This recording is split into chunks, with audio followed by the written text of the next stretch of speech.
Qué bueno que pudiéramos aprovechar estas horas santas para tener una reflexión seria y lo más práctica posible. Estamos considerando lo que ha sido en nuestro discurso adventista un asunto recurrente, ¿verdad? Lo del reavivamiento y la reforma. Como ustedes recuerdan, hemos hecho un recuento. A partir de 1887 hemos recibido en diversas épocas, bajo diversos liderazgos, un llamado en esa dirección. Ha sido un huésped que ha venido porque presuntamente lo hemos invitado, pero no le hemos dicho que se quede. Él ha venido respondiendo a la invitación y sencillamente ha tenido que irse. Y recuerden que hicimos un recuento de las diferentes fechas: 1888, 1901, 1922, 1973, y que desde el 2010 estamos nuevamente bajo un llamado en esa dirección. Ahora, ustedes recuerdan que anoche tocamos el punto que la hermana White dice, cuando vio esa visión de lo que pudo haber sido. Ella dice cuál fue la razón por la cual no pudo venir el Espíritu. ¿Quién recuerda?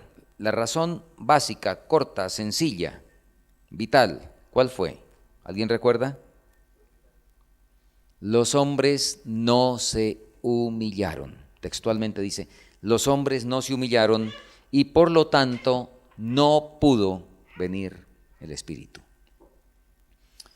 Volvamos otra vez a 2 de Crónicas 7:14, que es el pasaje del Antiguo Testamento por excelencia para este aspecto del reavivamiento y la reforma.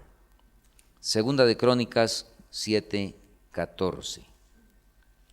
Si se humillare mi pueblo, sobre el cual mi nombre es invocado, y oraren, y buscaren mi rostro, y se convirtieren de sus malos caminos, entonces yo oiré desde los cielos, y perdonaré sus pecados, y sanaré su tierra. Anoche hicimos énfasis en esto, ¿verdad? Si se humillare mi pueblo. La mayor y más urgente de todas nuestras necesidades es la de un reavivamiento, de la verdadera piedad en nuestro medio. Procurarlo debiera ser nuestra primera obra, la más urgente. ¿Recuerdan? Anoche hablamos de alguien que llega para ser atendido y tiene artritis y se está desangrando, que hay que atenderle primero, ¿verdad? Necesidades hay muchas, pero la más urgente, ¿cuál es? Esta. Procurarlo debiera ser nuestra primera obra. Y anoche también, y permítanme repetir una frase que anoche comentamos, debe realizarse un reavivamiento y una reforma bajo ¿qué? La administración ¿de quién? Del Espíritu. Llevamos más de 100 años con ministraciones distintas al reavivamiento y por eso estamos aquí. Porque han sido otras ministraciones. Pero debe ser bajo la ministración del Espíritu Santo. Y entonces, la definición que ustedes conocen bien, reavivamiento y reforma son dos cosas diferentes. Estoy leyendo Mensajes Selectos, el tomo 1.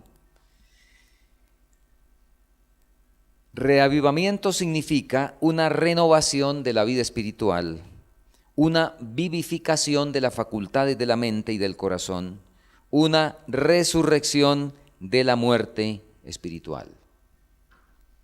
Reavivamiento, que nos dice la hermana Huay, es una renovación de la vida espiritual y una resurrección. Ahora, hay un grupo de gente que no lo necesita, por supuesto. Y Pablo, vamos a leerlo, porque Pablo nos dice bien quiénes no necesitan eso. Y se espera, pues esta noche deberíamos estar aquí los que no necesitamos eso. Porque Pablo nos dice en Efesios 2, a partir del versículo 1 y hasta el versículo 6, lo siguiente: y Él os dio vida a vosotros cuando estabais muertos en vuestros delitos y pecados. Sin duda que los que estamos aquí todos hemos sido bautizados hace un buen tiempo, ¿verdad? Y se espera que hasta ahí estábamos muertos en delitos y pecados y nacimos a una vida nueva. Así es que Pablo nos dice cuáles son las características de la gente que está muerta en delitos y pecados, y él dice, cuando nosotros también estábamos en esa condición. Sigamos leyendo. En los cuales anduvisteis en otro tiempo, en esos delitos y pecados, siguiendo la corriente de este mundo, conforme al príncipe de la potestad del aire, el espíritu que ahora opera en los hijos de desobediencia. Muertos en otro tiempo, muertos en delitos y pecados, ¿verdad? Porque cuando le alzaban la voz, entonces se ofendía. Ese es un muerto, de acuerdo a Pablo, ¿verdad? En eso anduvimos en otro tiempo.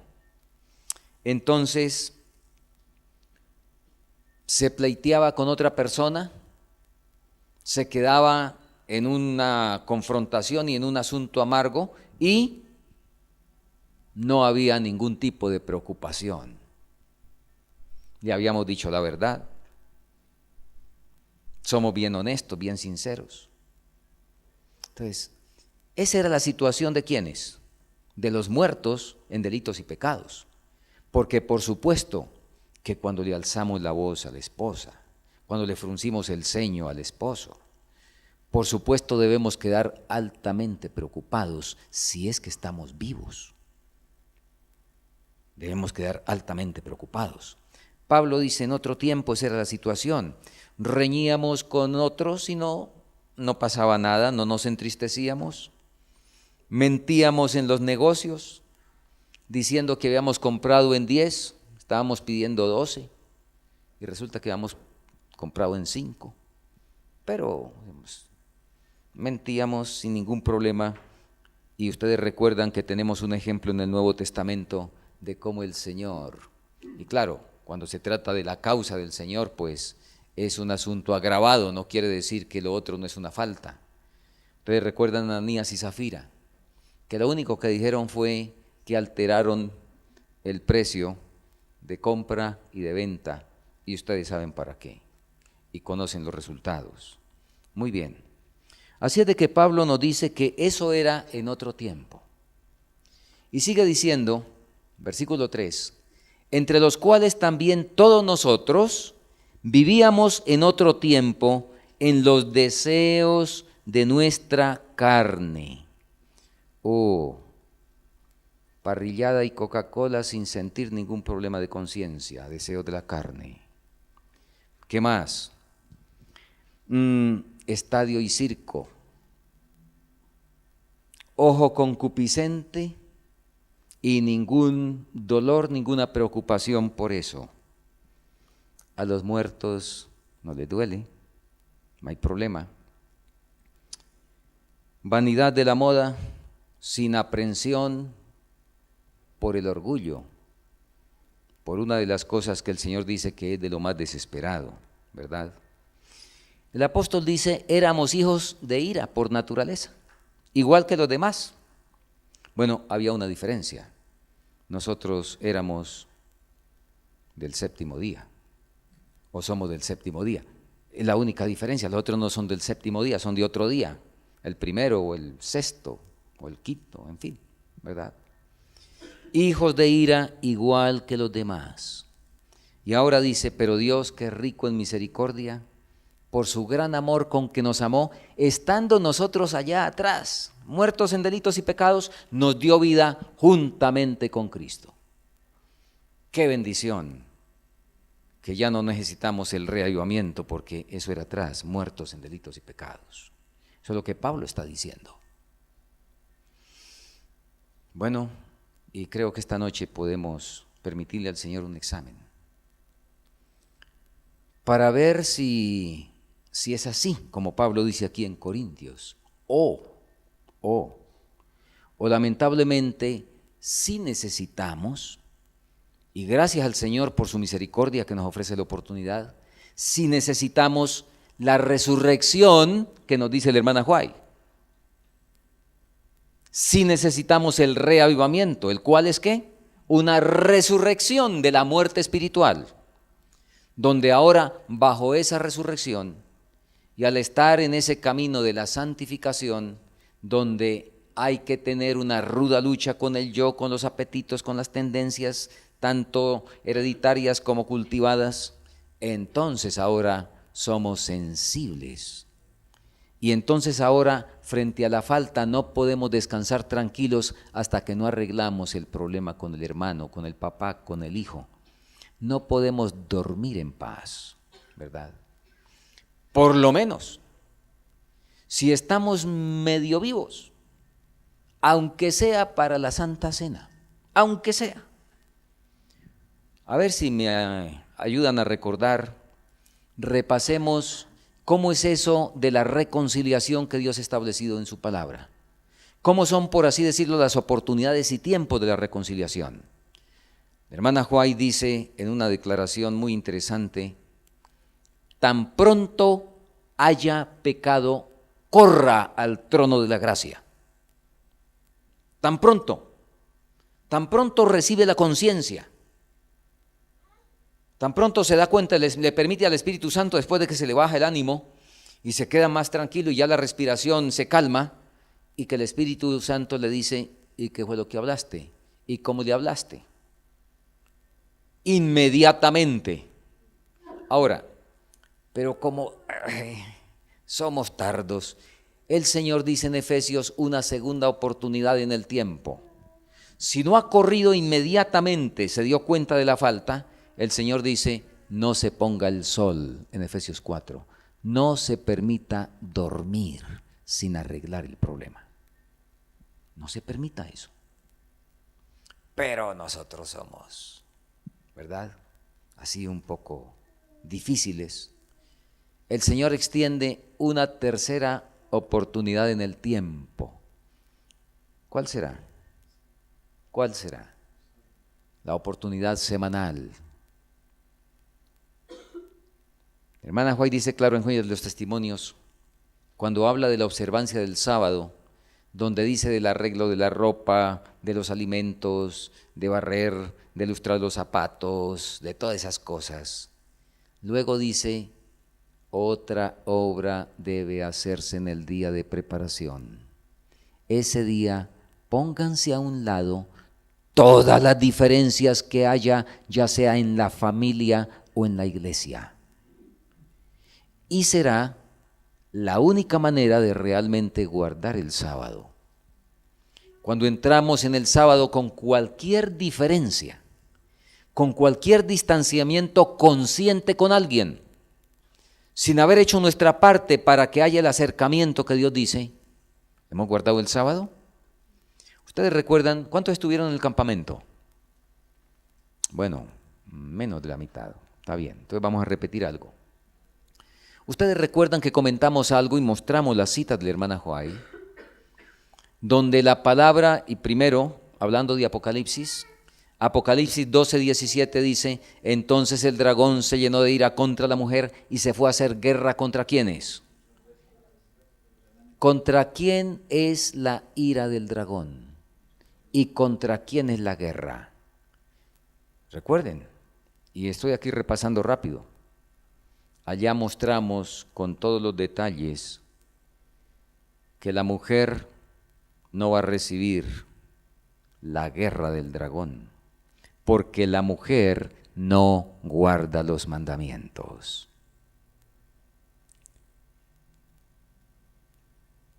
Recuerden que leímos citas de la hermana Huay, donde ella dice, por ejemplo, en Recibiréis poder, y se repite la cita en el 5 de diciembre, de Alza tus ojos, donde ella dice: cuando estemos diariamente bajo el control del Espíritu de Dios, entonces seremos el pueblo que guarda los mandamientos. Y hablamos, por ejemplo, del sábado. ¿Cómo tenemos problemas con la parte más simple de todas del sábado? Que es recibirlo a la puesta del sol. Y si tenemos problemas con un asunto externo tan excesivamente fácil y sencillo, ¿cómo no vamos a tener problemas con el problema de la mente en el sábado, donde dice no piense en lo que piensa, sino que piense solamente en lo que es del Señor? Sí, ¿verdad? Cuando hayamos nacido de nuevo, seremos el pueblo que guarda los mandamientos. Por eso, Apocalipsis 12, 17 es claro. La guerra va a ser contra la gente que ha nacido de nuevo, que es la gente que guarda los mandamientos. Y eso es un remanente. Y es un remanente que no tiene un lugar geográfico exclusivo, por supuesto, sino es un remanente. ¿En dónde está? El Señor le dijo a la samaritana, en espíritu y en verdad. El que esté en espíritu y en verdad, en esa práctica, ese es el remanente. Muy bien. Entonces, hermanos, tenemos realmente desafíos. Tenemos desafíos. Pablo nos sigue diciendo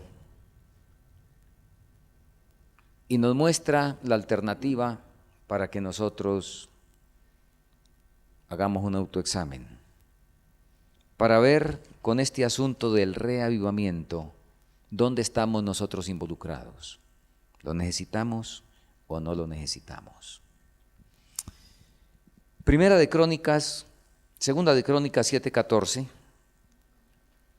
es el pasaje que ya vimos, lo leímos, y ese reavivamiento, que es la resurrección de la muerte espiritual y que debe ser bajo la administración del Espíritu Santo, tiene condiciones.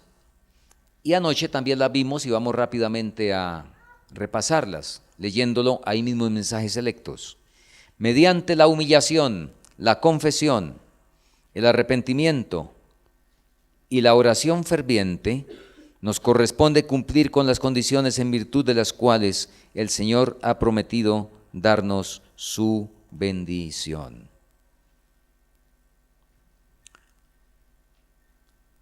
Si no cumplimos las condiciones, no valdría la pena seguir invirtiendo tiempo en esas palabras que estamos usando desde cuándo, ¿verdad?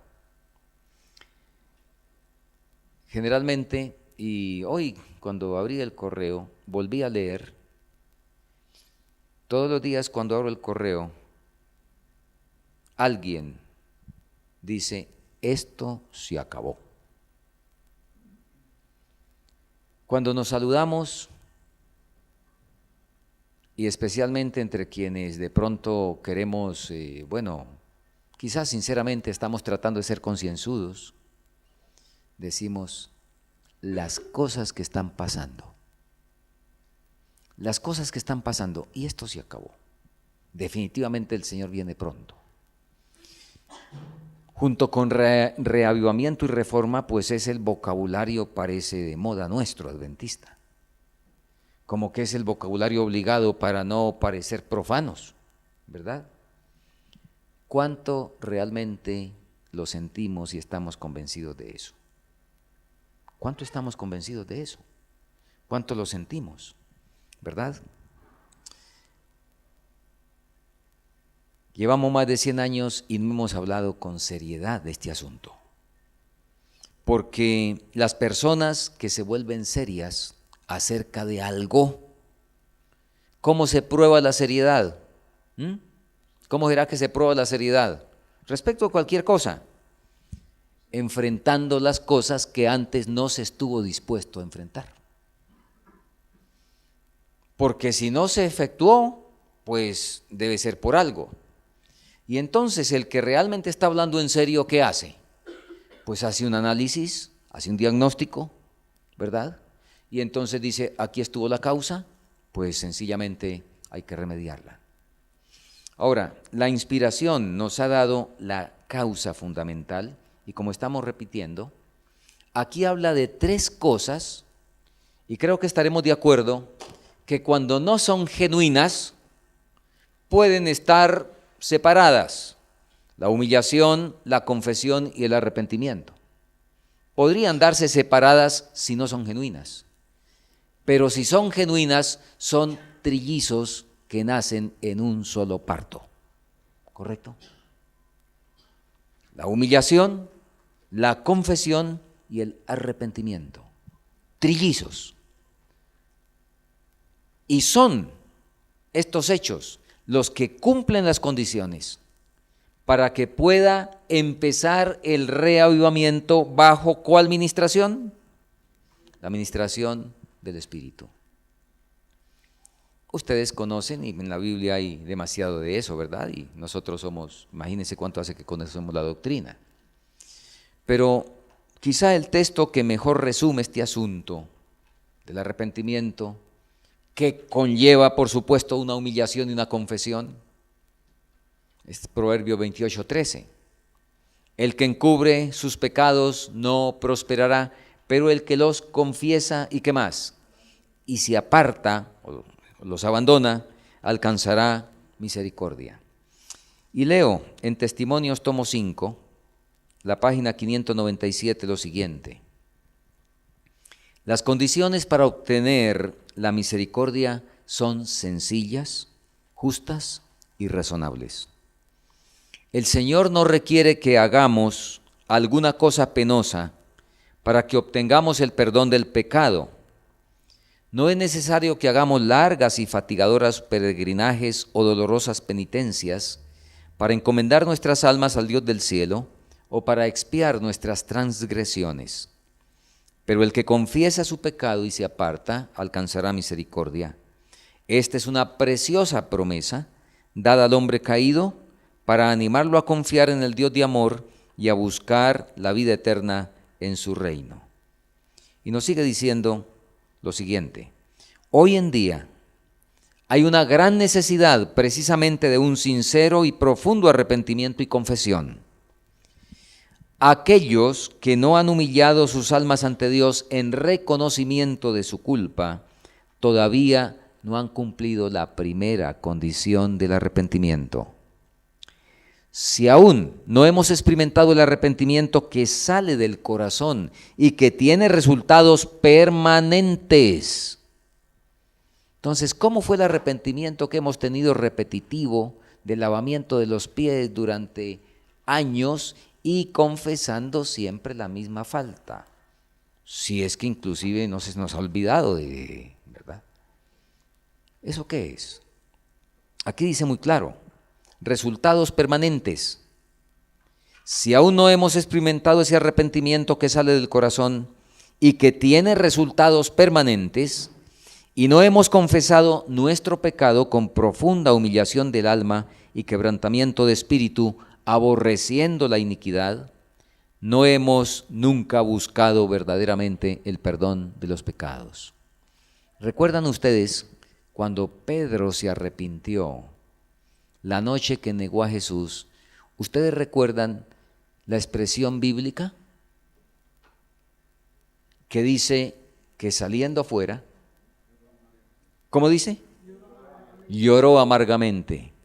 La hermana Huay amplía un poco más eso. La hermana Huay dice que salió corriendo. Fue allá al huerto donde debería haber velado, y en ese mismo lugar donde le había fallado al Señor al no velar y orar, empezó por ahí la falla, ¿verdad? En ese mismo lugar, la hermana Huay dice textualmente en el deseo de todas las gentes, puso su rostro en tierra y se quiso morir. Yo no sé cuántos de ustedes habrán experimentado eso. Yo me quise morir 8 días después de que murió mi hija. Y las misericordias del Señor, mientras no pude estar en la finca para encontrarme al Señor, porque los 8 días siguientes, por diferentes razones y hasta hubo un derrumbe para subir a la finca, etcétera, entonces nos tocó permanecer en la ciudad. Y yo no recordé una omisión grave que había tenido con mi hija. Yo no la recordé durante esos días. Oh, el Señor, cómo es de misericordioso. Él es capaz de borrar un recuerdo durante algún tiempo si la circunstancia no está para poder afrontar el asunto como debe afrontarse, ¿verdad? Así es de que yo no recordé eso. Pero cuando ya estuve en la finca, el segundo día que me levanté muy de madrugada a orar, siempre para ese momento, como los impactos están frescos, yo decía, bueno, a esta hora tuvo que estar muriendo mi hija, y a la hora que ella había estado muriendo yo estaba orando. Pero cuando vino a mi mente una omisión que tuve con ella, una omisión en un orden espiritual en algún momento, yo me quise morir. Y creo que el Señor me perdonó, porque si no me hubiera perdonado, la culpa me habría abatido y en poco tiempo yo me habría muerto, ¿verdad? Pero el Señor ha dicho que Él carga la culpa, ¿verdad? Nosotros confesamos el pecado, le entregamos el pecado y Él carga la culpa y podemos entonces nosotros seguir adelante. Así es que estamos leyendo lo que es el verdadero arrepentimiento. ¿Quiénes? Si no hemos confesado nuestro pecado con verdadera humillación del alma y quebrantamiento de espíritu, aborreciendo la iniquidad, no hemos nunca buscado verdaderamente el perdón de los pecados. Y si nunca lo hemos buscado, nunca hemos encontrado la paz con Dios. La única razón por la que no obtenemos la remisión de los pecados es porque no estamos dispuestos a doblegar nuestros altivos corazones y a cumplir las condiciones de la palabra de verdad. Página 598, Testimonios, tomo 5. Ahora, Satanás sabe el poder cuando esto se hace. Y por eso es que nos dice en el mismo tomo y la página 606 lo siguiente. Sabemos que jamás se ha hecho un esfuerzo religioso en el cual Satanás no haya hecho los mayores intentos de entremeterse y en estos últimos días lo hará como nunca antes. ¿Correcto? Si este reavivamiento que se está hablando en nuestra iglesia a partir del 2010, si Satanás olfatea que por el tiempo es el último, si Satanás olfatea eso, entonces lo hará como nunca antes. Voy a preguntar algo y espero que todos estén atentos. ¿Cuántos quisieran permitirle a Satanás entremeterse en el reavivamiento de su vida que Dios quiere hacer? ¿Cuántos les gustaría que Satanás se entremetiera? Pues si no nos gusta, si no queremos, entonces debemos hacer lo que el Señor dice.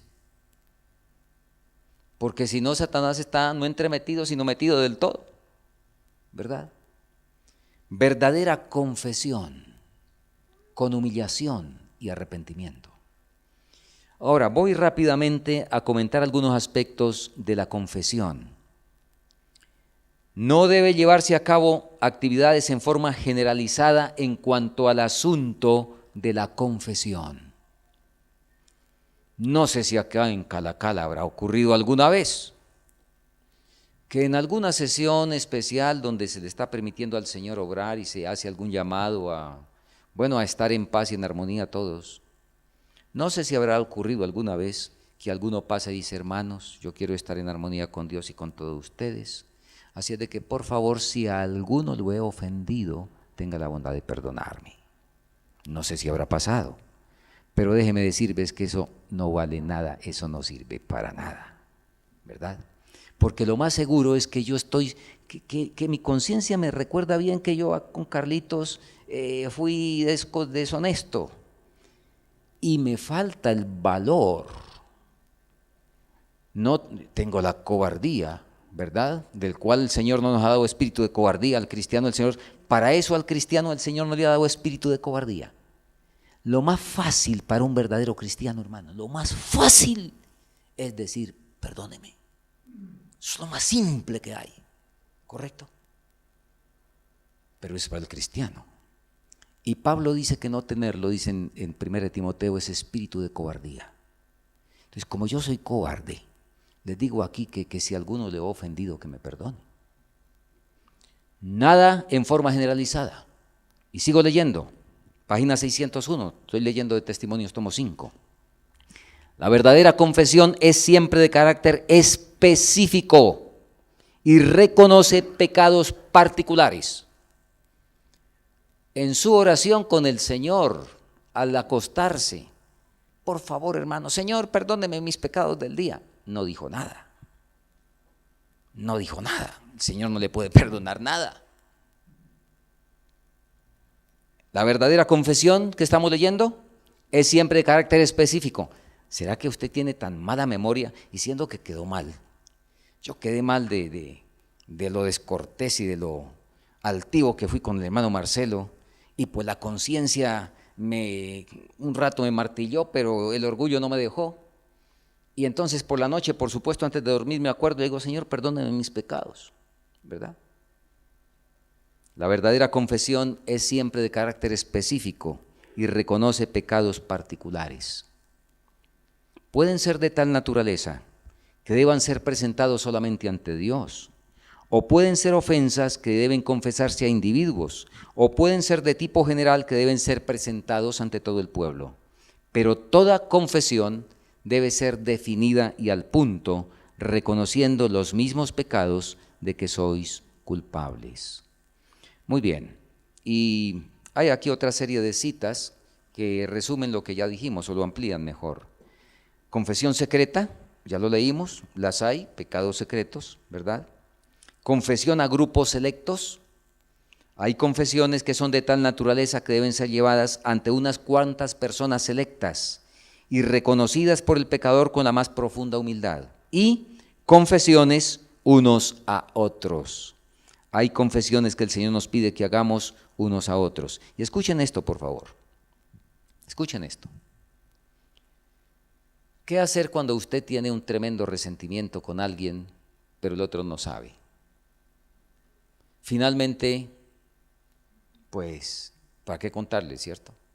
Bueno, vamos a leer esta cita. Si habéis herido a un hermano en palabra o hecho, debéis primero reconciliaros con él para que vuestro culto pueda ser aceptable en el cielo.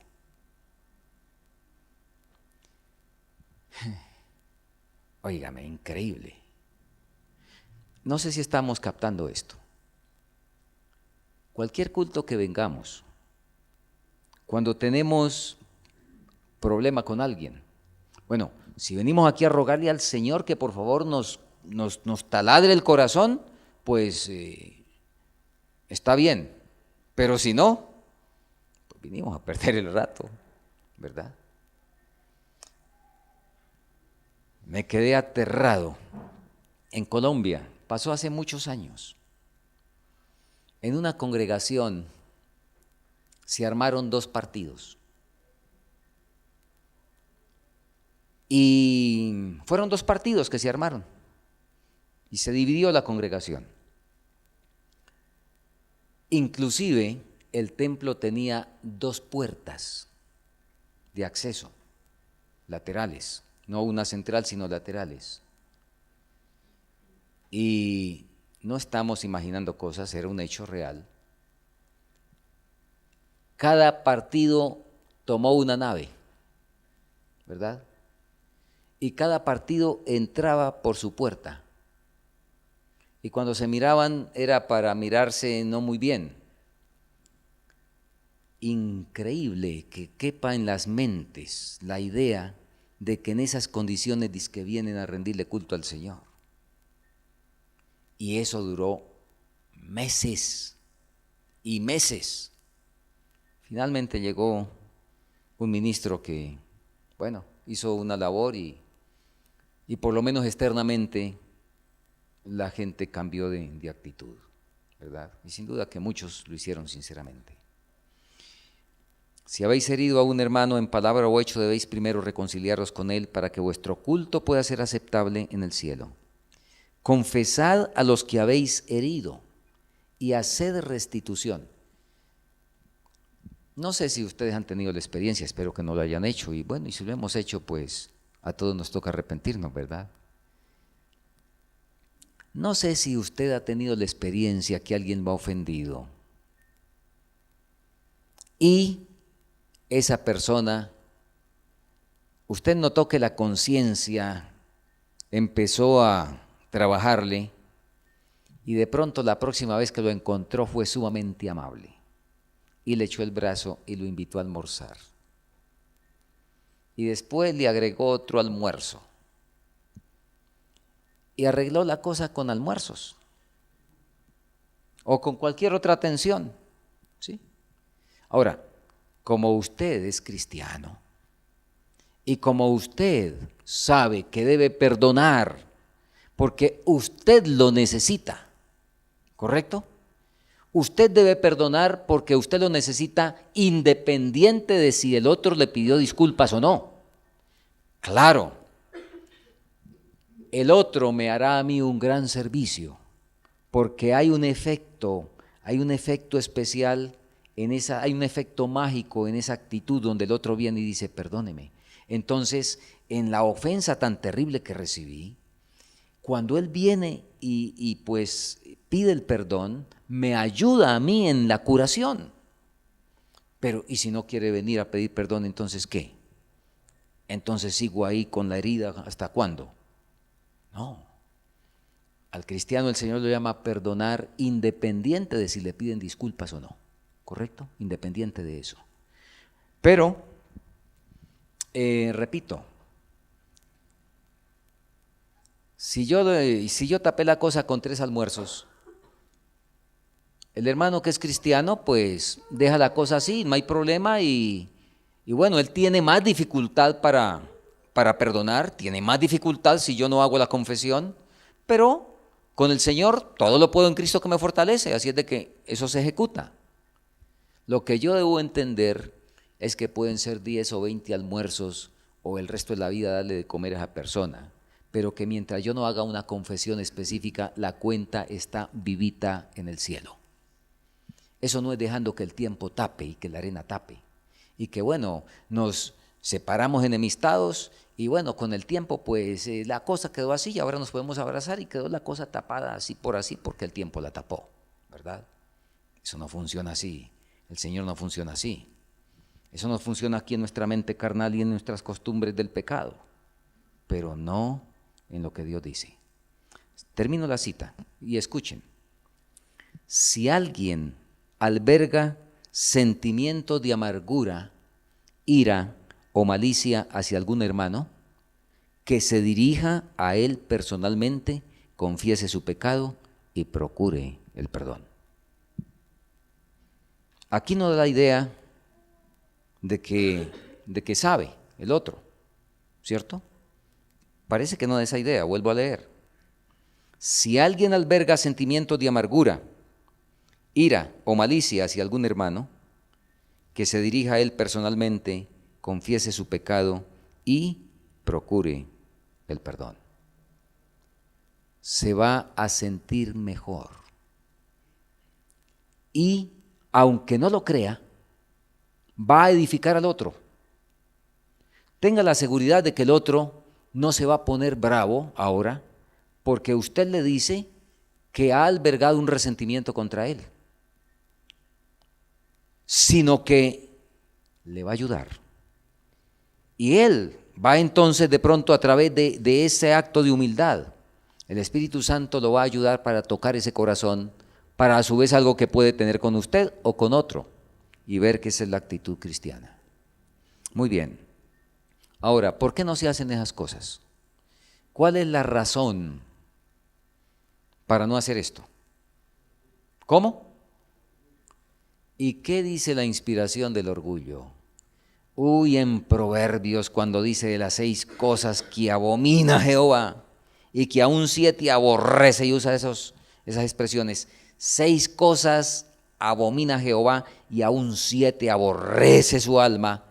¿Qué encabeza la lista? Los ojos altivos. Y lo coloca a nivel de ojos. Pero, dicho de otra manera, en una palabra, ¿qué es? El orgullo. Y la ley y el testimonio están perfectamente casados, ¿verdad?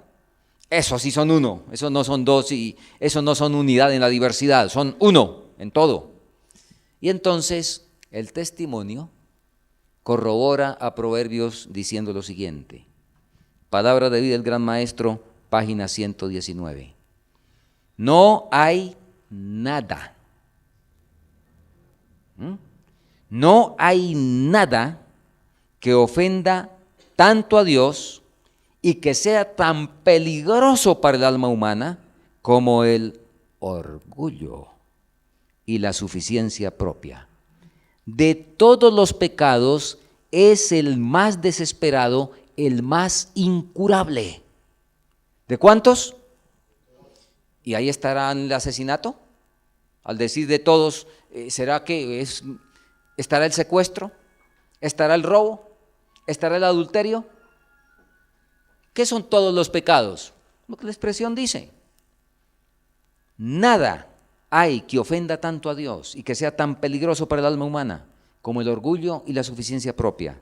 De todos los pecados es el más desesperado, el más incurable. Hoy. Bueno, hermanos, me gustaría que esta noche hiciéramos algo práctico. Y bueno, dejamos con el Señor los resultados. No conocemos los corazones. Pero permítanme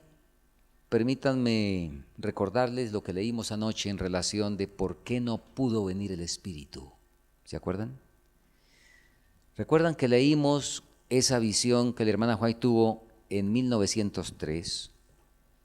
Y a ver rápidamente, si me permiten, hoy es viernes, así es de que mañana no tienen que trabajar. Vamos a dedicar otros minutos aquí. La visión de lo que pudo haber sido.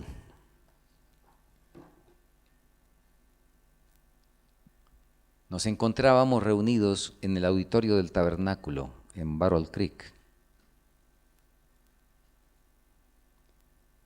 Y nos dice lo que pasó, se ofreció una oración, un himno, se volvió a orar. La presencia del Espíritu Santo se hizo notoria en la reunión. Luego la hermana White vio la siguiente escena.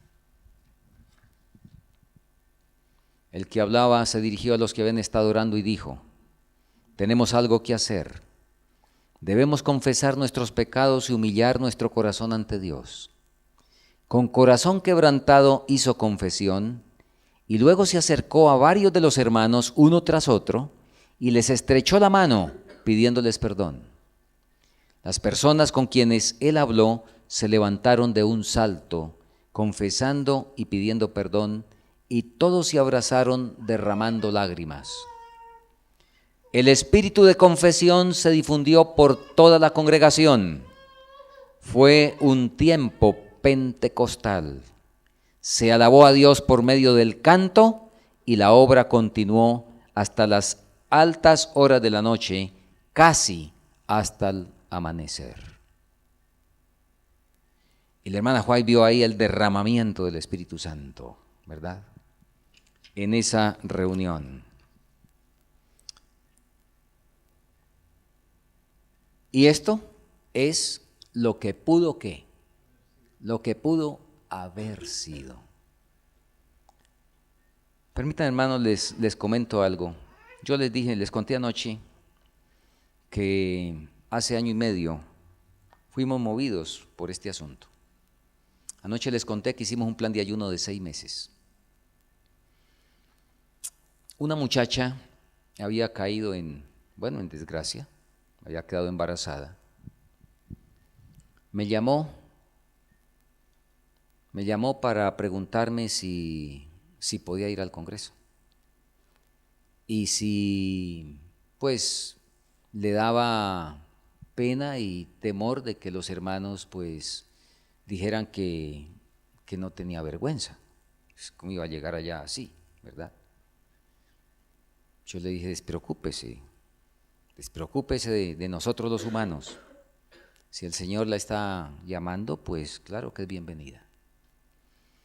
Cuando ella llegó el viernes por la tarde, hablé con ella, le comenté lo que iba a ver en la noche y le dije que pues ella me manifestó su dolor por la situación y pues que quería realmente, bueno, ponerse en paz con Dios. Le dije, bueno, esta noche Dios mediante, vamos a tener el siguiente acto.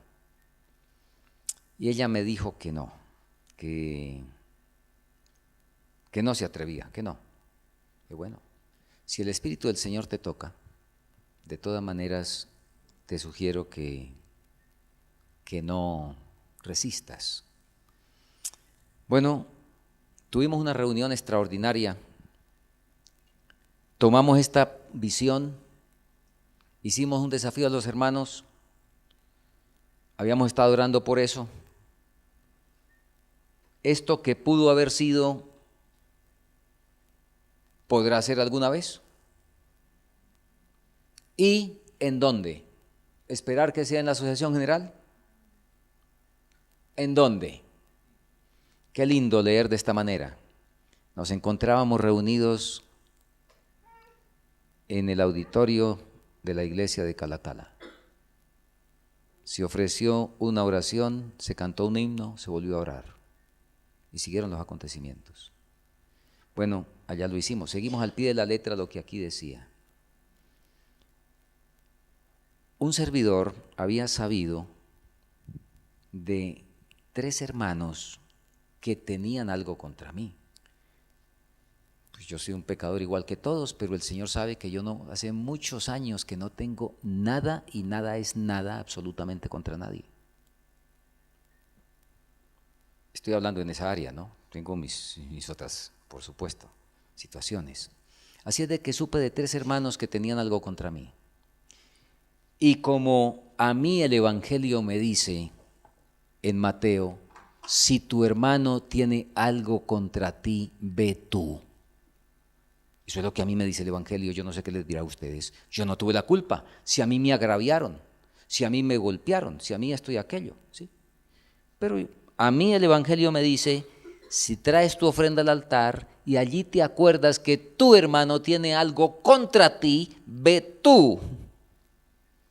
Así es que tomé el carro, viajé, tuve que viajar 3 horas para encontrar a uno de ellos en la finca. Y le dije, bueno hermano, en fin, le pedí perdón. Al otro también me faltó uno, no lo pude encontrar, le dije, Señor, tráelo al Congreso. El Señor lo trajo al Congreso. Así es que como aquí la visión dice que el que hablaba tomó la iniciativa, pues tomamos la iniciativa. Fui y busqué al hermano. Y luego de eso, entonces hicimos el llamado a los hermanos que tenían autoridad. Se dejaran tocar por el Señor. Pasó un hermano, yo no sabía. Pasó un hermano, me abrazó, muy conmovido, y me confesó que hacía 23 años tenía un resentimiento conmigo. 23 años. Saben, de paso, yo sí decía, ¿por qué el hermano, cuando vienen ciertos vientos de doctrina y ciertas cosas, él tambalea y él se entusiasma? Lo último que se alcanzó a entusiasmar fue con el Espíritu Santo. Bueno, yo llegué a tiempo antes de que se acabara de entusiasmar, ¿verdad? Pero se había entusiasmado con lo advento, reposo, sabática, bueno, con una serie de corrientes. Esa noche entendí. Cuando uno alberga un solo resentimiento con alguien, el Señor no puede escudarlo. el Señor no lo puede salvaguardar. El Señor no puede, no puede. Interesantísimo. Pero les cuento, no sabía yo a qué horas íbamos a terminar. Fue una reunión, lo mejor que recuerdo en mi vida. Confesiones, las familias se reunieron, arreglaron lo que tenían que arreglar. Yo le dije, no sé a qué hora vamos a terminar. Aquí dice que la reunión se había prolongado hasta el amanecer, así es de que estábamos abiertos, ¿verdad? Pero el Señor quiso que fuéramos a dormir temprano, así es de que antes de las 9 de la noche habíamos empezado la puesta del sol, 5:30. Así es de que pasadas las 8:30 más o menos, nos pudimos ir a dormir. La muchacha embarazada, la muchacha embarazada no hizo confesiones. Claro, su falta era pública, en fin, no hizo confesiones. A las 3 de la mañana sonó un toque en mi ventana. Venía una amiga. Me dice, pastor, fulana quiere por favor que le dé tiempo, ahorita en el culto de las 6.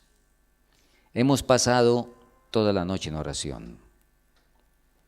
Y ella me pidió, ella no se siente capaz de hablar, pero me dictó para que yo lea su confesión. Así es de que a las 6 de la mañana, entonces ahora pasaron las 2, pasó ella pues con su estómago abultado, la amiga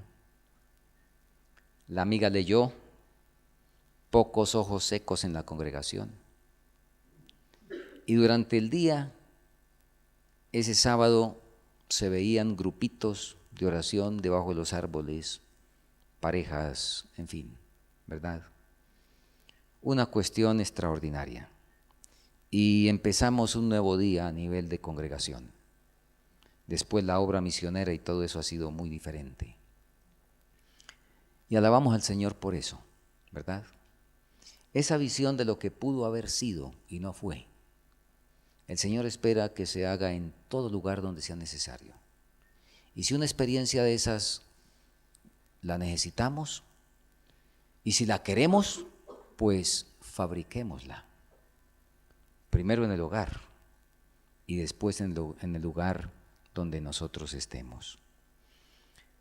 Es la manera de allanar el camino para que venga el Espíritu Santo.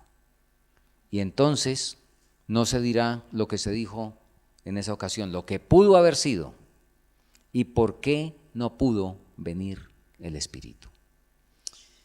Que el Señor nos ayude, hermanos. No sé, quizá vamos a cantar y vamos a mirar este himno que vimos al comienzo. Te agradecemos por tus misericordias y por la luz de tu palabra. Te agradecemos el ambiente que tenemos en este momento al respirar las primeras atmósferas del sábado, el que podemos hacerlo con alegría, con agradecimiento, pero al mismo tiempo confiamos que con verdadero arrepentimiento. Tú has escuchado cada súplica, tú conoces cada corazón, tú sabes todas las cosas y sabes dar a cada uno conforme a su fe. Sin embargo, todos necesitamos que sea cumplida en nosotros la respuesta al pedido que hicieron los discípulos: Señor, aumenta nuestra fe. Queremos en este sábado realmente poder guardarlo. Por esa razón te agradecemos el perdón que generosamente nos ofreces. Te agradecemos el que podemos entrar en estas horas santas en paz contigo, con el prójimo y con nosotros mismos. Porque tu palabra nos dice que cuando hay el espíritu dispuesto, el corazón contrito y humillado, tú te gozas en decir: confía, hijo, tus pecados te son perdonados. Confiamos que en esa dirección se haya escuchado la voz desde el cielo en nuestro favor, y que podamos mañana regocijarnos una vez más al reunirnos como hermanos y participar juntos del canto, de la oración, de la edificación de tu palabra y del compañerismo unos con otros. Señor, a un pueblo que llevaba 40 años deambulando por el desierto, llegó el momento en que les dijiste: harto habéis rodeado este monte, volveos a las tierras del norte. Nosotros queremos escuchar esa misma voz. Como pueblo llevamos mucho más que 40 años. La inspiración que nos dice que hemos hecho peor que ellos se ha cumplido 4 veces. Sabíamos que al igual que al Israel de antaño, a quien tú querías llevar en cuestión de un par de meses a Canaán, sin embargo les llevó 40 años. Nosotros como pueblo adventista, tú querías que entráramos en la Canaán celestial recién después, poco después de 1844, pero aquí estamos todavía más de 170 años dando vueltas al desierto. Ayúdanos según tu misericordia. Sabemos que tú tienes tu espíritu dispuesto. Oh Señor, que esa bondad siga trabajando en nuestro corazón para que seamos la generación que puede entrar en la Canaán celestial. Muestra a nuestra vida los ajustes que deben ser hechos. Que tu espíritu traiga a nuestra mente el impacto de lo que sabemos, pero en lo cual nos hemos estado solazando en el espíritu del mundo, en prácticas de diversas índoles que están contra tu palabra. Tú sabes que tenemos apetitos físicos en nuestra alimentación que deben ser corregidos. Tú sabes que tenemos hábitos incorrectos en el trabajo. Sabes que tampoco hemos recibido la manera como tú dices que debemos vestir como cristianos. Tú sabes también que especialmente nuestra alma está contaminada, porque nuestro ojo, al ver el mundo y las cosas del mundo, ha llegado a amar esas cosas, a desearlas y a estar cada vez más acariciándolas y asemejándose a ellas. ¿Cuánto necesitamos una transformación completa? Oh Señor, que esto pueda ser hecho antes de que caiga el incensario de las manos de nuestro gran sumo sacerdote. Ayúdanos para poder permitirte que impacte nuestra mente, aún si no hay otra manera de hacerlo, con el tiempo en que vivimos, con los sucesos que avanzan a una velocidad vertiginosa que nos asombra. Ayúdanos aunque sea con esas cosas que son las señales para los gentiles, que sirvan para nosotros, para hacernos volver en sí, al igual que ocurrió con el Hijo pródigo. Gracias porque tú usas todo medio que sea disponible y que sea necesario.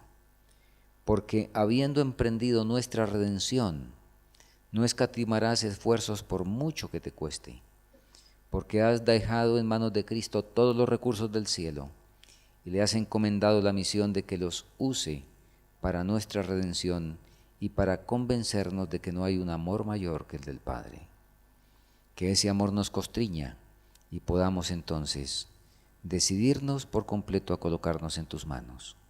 Gracias por escucharnos y gracias porque, sin duda, que has agregado el incienso que nos dice Apocalipsis, que nuestro gran sumo sacerdote agrega a las oraciones de los hijos sinceros que las elevan desde la tierra.